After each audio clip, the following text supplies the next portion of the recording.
નમસ્કાર દર્શક મિત્રો, આપ નિહાળી રહ્યા છો તાપી મિત્ર ન્યૂઝ ચેનલ। તો હવે નિહાળીએ સમાચાર વિગતવાર। રાજકોટમાં સદભાવના માનસ કથા ચાલી રહી છે અને તેના ત્રીજા દિવસની કથા પૂર્ણ થયા બાદ સાંજના સમય સંત પૂજ્ય મોરારી બાપુએ રાજકોટ મધ્યસ્થ જેલની મુલાકાત લીધી હતી। બાપુએ રાજકોટ મધ્યસ્થ જેલમાં કેદીઓને આશીર્વાદ પાઠવી અને અડધો કલાક બંધન વિશે પ્રવચન આપ્યું હતું। ઉલ્લેખનીય છે કે આ સાથે બાપુએ રાજકોટ જેલમાં કેદીઓ માટે બનાવવામાં આવેલ ભોજન મહિલા કેદી પાસેથી ભિક્ષા સ્વરૂપે લઈ ગયા હતા। તો સાથે જ બાપુએ અધિકારીઓને કાનૂનનો કરુણાપૂર્વક ઉપયોગ કરવા વિનંતી કરી હતી। લીંબડીના શિયાણી ગામના એક જ પરિવારના લોકો પિતૃ કાર્ય માટે સોમનાથ તરફ જઈ રહ્યા હતા। આ દરમિયાન ચોટીલા રાજકોટ હાઈવે પર મોલડી પાસે પહોંચતા અકસ્માત સર્જાયો હતો। ટ્રક અને પિકઅપ વાન વચ્ચે ભયંકર ટક્કર થતાં પિકઅપમાં સવાર 20 લોકો પૈકી 2 મહિલાઓના ઘટના સ્થળે જ મોત થયા હતા, જ્યારે 18 લોકોને ગંભીર ઈજા પહોંચતા ચોટીલા અને રાજકોટ ખાતે સારવાર અર્થે ખસેડ્યા હતા, જ્યાં સારવાર દરમિયાન એક મહિલાનું ચોટીલા સરકારી હોસ્પિટલમાં અને એક મહિલાનું રાજકોટ સરકારી હોસ્પિટલમાં મોત થયું હતું। મળતી માહિતી મુજબ મૃતક ચારેય મહિલાઓ રેથરિયા કોળી પરિવારની સગી દેરાણી જેઠાણી છે। મધરાતે થયેલા આ ગંભીર અકસ્માતની જાણ થતાં પોલીસ તાત્કાલિક ઘટના સ્થળે પહોંચી હતી અને મૃતદેહને પીએમ અર્થે ખસેડ્યા હતા, જ્યારે ઈજાગ્રસ્તોને સારવાર અર્થે ખસેડીને આગળની તપાસ હાથ ધરી છે। વડોદરા નજીકથી પસાર થતા હાઈવે પર અવારનવાર અકસ્માતની ઘટનાઓ સામે આવતી હોય છે।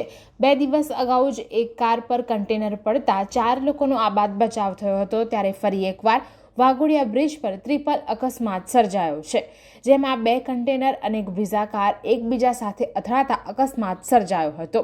આ સમગ્ર ઘટનામાં એક કન્ટેનર ચાલક ફસાઈ ગયો હોવાનો કોલ ફાયર બ્રિગેડને મળ્યો હતો અને તાત્કાલિક તેને બહાર કાઢી હોસ્પિટલ ખસેડવામાં આવ્યો છે। 25 નવેમ્બરના રોજ વડોદરા એસએજીની ટીમને બાતમી મળી હતી કે મધ્યપ્રદેશનો શખ્સ માંજલપુર વિસ્તારમાં એમડી ડ્રગ્સ લઈને આવ્યો છે અને સીતાબાગ ખાતે ડિલિવરી આપવા માટે ઊભો છે, જેના આધારે એસઓજી પીઆઈ એસડી રાતડા સહિતની ટીમો દ્વારા બાતમી મુજબના સ્થળ પર રેડ કરીને ડ્રગ્સની ડિલિવરી આપવા માટે આવેલા મધ્યપ્રદેશના શખ્સને ઝડપી પાડ્યો હતો। તેની અંગઝડતી કરવામાં આવતા તેની પાસેથી 7 લાખનો મેફેડ્રોન ડ્રગ્સનો જથ્થો મળી આવ્યો હતો, જેથી એસઓજી દ્વારા પેડલરની ધરપકડ કરીને તેની પાસેથી એમડી ડ્રગ્સ સહિતનો મુદ્દામાલ કબજે કરી આગળની કાર્યવાહી હાથ ધરી છે। વડોદરા નજીક મંડાળા ગામમાં 150 ફૂટ ઊંડા કૂવામાં એક કૂતરું પડી ગયો હોવાનો કોલ ગુજરાત પ્રાણી ક્રૂરતા નિવારણ સંસ્થાને મળ્યો હતો, જેથી સંસ્થાની ટીમ મંડાળા ગામ ખાતે પહોંચી ગઈ હતી અને કૂતરાને બહાર કાઢવાની કામગીરી શરૂ કરી હતી। કૂવો ખૂબ જ ઊંડો હોવાથી રેસ્ક્યુ ઓપરેશનમાં ખૂબ જ મુશ્કેલી પડી હતી, પરંતુ મિતેશ પટેલને કૂવામાં ઉતારવામાં આવ્યો હતો અને ભારે જહેમત બાદ કૂતરાનું રેસ્ક્યુ કરી કૂવામાંથી બહાર કાઢવામાં આવ્યો હતો અને ખુલ્લા ખેતરમાં છોડવામાં આવ્યો હતો। હરણી વારસિયા રિંગ રોડના 2.5 કિલોમીટરના વિસ્તારમાં એક જ દિવસે વહેલી સવારે 6 વાગ્યાની આસપાસ 5 મકાનોમાં તસ્કરો ત્રાટક્યા હતા। એક ઘરમાંથી ₹1 લાખની મત્તાની ચોરી, જ્યારે અન્ય 4માં ચોરીનો પ્રયાસ કર્યો હતો। તસ્કરોએ વારસિયા પોલીસની કામગીરી અને પેટ્રોલિંગના લીરે લીરા ઉડાવ્યા હતા। નરનારાયણ સોસાયટીમાં 4 ઘરે તસ્કરો ત્રાટક્યા હતા, જેમાંથી એક ઘરમાંથી ચોરી કરી હતી, જ્યારે સુખ શાંતિ સોસાયટીમાં એક ઘરમાં તસ્કરો ચોરી કરવાના ઈરાદે ઘરમાં ઘૂસી ગયા હતા। જોકે રહીશોએ બૂમાબૂમ કરતા તસ્કરો ભાગી છૂટ્યા હતા। નવસારીમાં પૂર્વ પટ્ટીના સાતેમ ગામેથી ઈજાગ્રસ્ત હાલતમાં શિયાળ મળી આવ્યું હતું। એનિમલ સેવિંગ ગ્રુપના સભ્યો સ્થળ પર પહોંચી તપાસ કરતા એક શિયાળ જે કોઈક વાહનની અડફેટે આવ્યું હોવાનું જણાઈ આવ્યું હતું। શિયાળને એનિમલ સેવિંગ ગ્રુપના સભ્યોએ વન વિભાગ સાથે મળી સારવાર અર્થે લઈ જવામાં આવ્યું હતું। ટ્રેન લૂંટ, દુષ્કર્મને 25 દિવસમાં 4 રાજ્યોમાં 5 હત્યા. આ ખૌફનાક કહાની છે હરિયાણાના સિરિયલ કિલરની, જેણે વલસાડના પારડીના મોતીવાડા રેલવે ફાટક પાસે 14 નવેમ્બરે બીકોમની વિદ્યાર્થીની સાથે દુષ્કર્મ અને હત્યાને અંજામ આપ્યો હતો. હત્યાના 11મા દિવસે પોલીસે આરોપીને ઝડપી લીધો હતો, જેની પૂછપરછમાં અનેક ચોંકાવનારા ખુલાસા થતાં પોલીસ પણ ચોંકી ઉઠી હતી. રેપનો આરોપી હરિયાણાનો સિરિયલ કિલર રાહુલ જાટ છે, જેણે 25 દિવસમાં કર્ણાટક, ગુજરાત, પશ્ચિમ બંગાળ, તેલંગાના, મહારાષ્ટ્રમાં 3 મહિલા અને 2 પુરુષની હત્યા કરી છે, જેમાં 2 રેપ વિથ મર્ડર અને 3 હત્યા બાદ લૂંટનો સમાવેશ થાય છે.